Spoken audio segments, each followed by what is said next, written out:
All right, good evening, gentlemen, and welcome back to another installment of the Fool's Interpretation of the Havamal. I am your host, Robert the Fool, and tonight we will be going over the stanzas 43, 44, 45, and 46. I don't have too much to say before reading these, so let's just get into reading them and then discuss what we think about them. So, stanza 43. Be a friend to your friend, and also to his friend, but never be a friend to the enemy of your friend. This is this is just one of those obvious stanzas. Um, be a friend to your friend. If you have a friend, be nice to your friend. Help your friend. Look out for your friend. Give your friend good advice. If you see your friend going off on the deep end in life, drinking too much, taking too much unscheduled time off from work, making himself liable to lose his job, you know, if you notice that he's running through women a whole bunch, like, bro, you need to settle the fuck down, get your shit together, and like start a family. Um, like that. That's and then that's the first part of this stanza, and let's get to the second part of it. But never be a friend to the enemy of your friend. Um, you know, uh, like I don't agree with the notion. Like growing up, I was like this as a small child. I was like this, and you know, and so uh, God, I hate making references to Christianity, but uh, that's what I'm going to do right now. Because like even growing up and going to church, and you're told to have no enemies and to befriend your enemy and to love your enemy and if your enemy strikes you, well, you should turn the other cheek. And yes, I know the verses where Jesus says there is a time to turn in your cloak to buy a sword.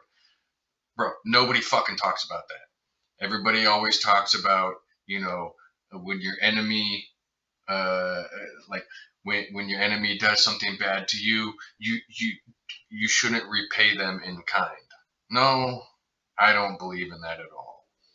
Somebody fucks with you, you fuck right with them back. You just need to have the wisdom to know when to do it and how to do it correctly. And and when you and yeah, you don't want to be a friend. You don't want to. All the things that I was just talking about. How you're supposed to look out for your friend. You're not supposed to do that for your enemy. Like go read the Sun Tzu's Art of War, and if you notice that your enemy is fucking up in all these different ways, they're taking too much time off from work, they're running through women, or they're treating the woman that they're with, their wife or their girlfriend, horribly, or if they're about to lose their job or something, you don't fix them. Let your enemy fuck up in all the ways that he's going to fuck up. Don't help your enemy, especially if they're the enemy of your friend. No, go let them fuck themselves up. 44. If you have a good friend and you really trust him and want good to come of your friendship, you should speak your mind with him, exchange gifts, visit him often. Now, like this stanza, I think is another very obvious stanza. But the part where it says you should speak your mind with him, I think this is a reference to being completely honest with somebody. And I don't think that you should take that lightly. Like, I don't think you should be completely honest with a lot of people. And because it's asking if you have a good friend, not just if you have a friend. It's asking if you have a good friend. Later videos, like I don't really want to get into the academic side of this because you go watch Jackson Crawford and when he goes over these stanzas, he'll tell you the difference like he'll talk about the nuances between in Old Norse between describing a friend, like in stanza 43, and then describing a good friend, like in stanza 44. There is a difference between them. I'm not trying to talk about the academic aspect of this old language or in the text itself. I'm talking about applying this to your contemporary life. And so, we know the difference between a friend and a good friend. So, yeah, this is talking about a good friend, what we often call a best friend. You should share your mind completely with your best friend or one of your best friends, and just like I was talking about in the other video, next time you're considering buying yourself some $50 hoodie or some dumb shit like that, you're finding something on some Amazon Prime, like some shit's on sale, buy a gift for your friend and bring it to them unannounced, and you'll be surprised at the results. It's very rewarding. All right, stanza 45. But if you have another friend and you mistrust him, but want to benefit from him nonetheless, you should speak to him kindly, flatter him, and repay his treachery with your own.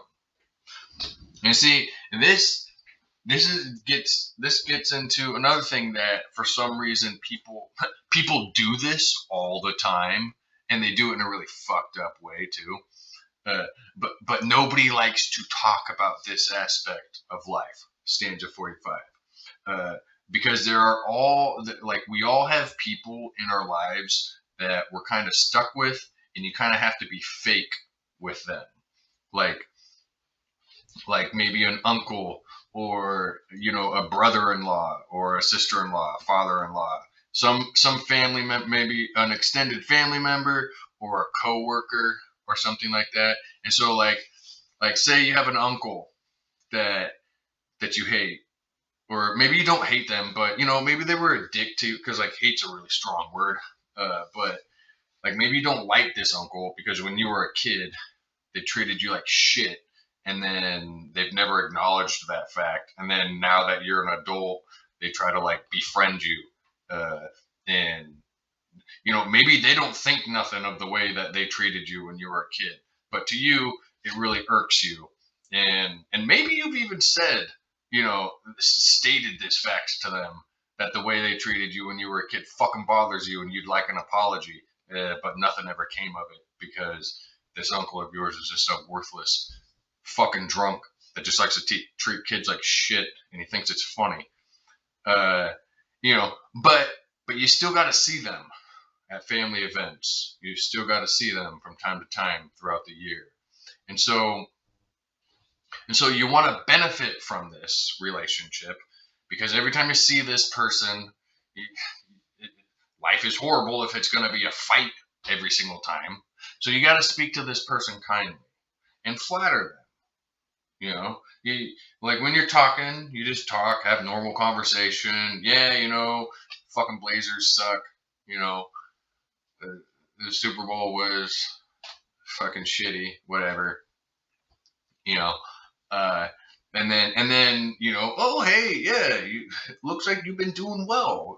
Flatter him. You look like you've been doing well for yourself, or whatever off the cuff compliment you can give them in conversation when you see them during these times that you have to. Yes, that is how you should, because you're not fucking this person over. You're not being mistrustful to this person, but this person has like fucked you over in the past, or you don't trust this person.